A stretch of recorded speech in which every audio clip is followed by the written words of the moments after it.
Yeah. Going to talk about what happened this morning? Yes. So this morning, I get 8 a.m., I get an email from Jimmy. He has received an email from 782923n@gmail to Jimmy, basically asking to change my deposit, something to do with me personally, my account, and it's signed, sincerely, Rochelle Grosvenor. Obviously, completely manufactured email.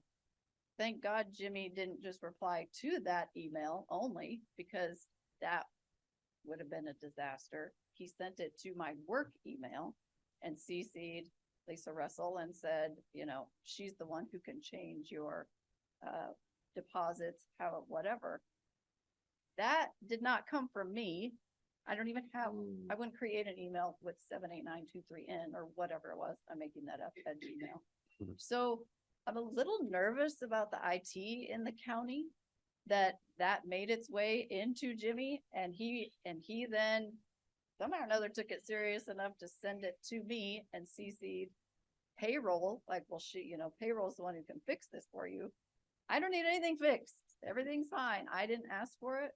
So I called James and I said, are these supposed to be filtered out before they even come in? I mean, this isn't the first time that we've had issues with people's payroll. Oh, it happened to me too. Yeah. I mean, they hit me pretty hard, and it was, I don't know if you call it social engineering or what, but the human resources director said she got a account authorization form from me, and I was like, I never gave that to you. And they filled it out in a family member's name with a address out in Versailles. And there is an investigation going on with that too. I've sat on it for a long time because I took a lot of internal heat from employees. You know how the rumor mill goes around here. But yeah, it's becoming a real problem that there's a active bad actor trying to essentially steal from employees. It's happened to one of our Maintenance man. Yep. And that was Green Dot Bank twice. Does yours have anything about Green Dot? I don't think it got anywhere because he sent it to me instead of back to the email that requested it. Yeah, no. Yeah, there's an investigation being done by City of Camden too about it. And then I think Tony's got Mike's, doesn't he? Yeah. Well, I mean, unfortunately, maybe they thought it worked with one. We're going to try some more. So a couple of things. We're talking about two different issues here, because James started with an actual physical direct deposit form that was filled out. What happened with you is, I don't think we'll ever be able to get rid of that kind of stuff completely. People still get like phishing emails and stuff like that, and I know they filter out a lot. I don't know if they'll ever be able to filter out everything or not. I really don't. I mean, I don't know how they would filter out an email like that, come to think of it. Well, Huber Sentinel-1 has it's always scanning emails, and it'll put certain emails into the quarantine, but for some reason it viewed that as valid, and it got through the filter. And I don't know how that determines what's a valid Gmail address and what isn't, Yeah. I don't know how they determine, but what made you think that actually came from me?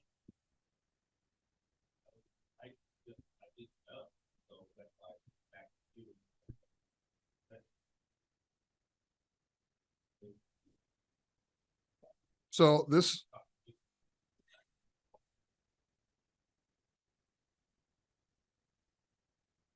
Huber handles IT for, I believe it's the state legislature. I know they handle IT for the state government. We're supposed to have state-of-the-art security, but maybe the state-of-the-art is not, it leaves a lot to be desired. I don't know. Well, when it comes, I mean, this is a good example in cybersecurity, right? This is an absolute perfect example of why we need to pay greater attention to our emails, because unfortunately, you got that email in. A lot of times that malicious stuff won't do anything until it does get forwarded. And once it gets forwarded, then it starts unleashing all of its other little nasty stuff that can be tagged along with it. So we need to double check that. And as far as payroll stuff, I don't know that we've actually written it into policy, but I know I've directed Miss Lisa that if anybody has any payroll changes, they need to be standing in front of her, signing the piece of paper at that time. There won't be any just papers coming across the transom anymore for any kind of payroll changes. You will be required to stand in front of her and say, this is what I want changed, and this is the paperwork, and she'll witness that you signed it and told her exactly what's going on. Yeah, So that's a good idea. hopefully none of that will be a problem anymore. But the email is a concern. I know I've gotten some quarantine stuff that probably should have been released. And then some things, like you say, that should have been caught weren't. So I know for a little bit we had no Gmails coming through at all, right? Yeah. This is a Gmail account. We want to be able to have the Gmail stuff come through, but this is going to happen when you use Gmail like that. I So think. when you received it, you would have reached out to me directly and said, let Yeah, me she know wouldn't what change changes nothing. you want. Yeah. Okay. Okay. Well, at least that's good, right? Yep. We got. lots Yeah, of because different that was the sentences. argument with me was, human resources, Chris was saying that I physically handed her this direct deposit, and I'm like, why would I do that? I know where payroll's done. It's, a few offices down from mine. And, she insisted that it wasn't that way. And I was like, look, I made a change to I think it was my dental plan that day. It wasn't payroll changes at all. So like I said, there's, social engineering, they're going to another elected official trying to see if they can get that through because the other way's been shut down. So. I find it interesting that they sent the email to the auditor rather than payroll.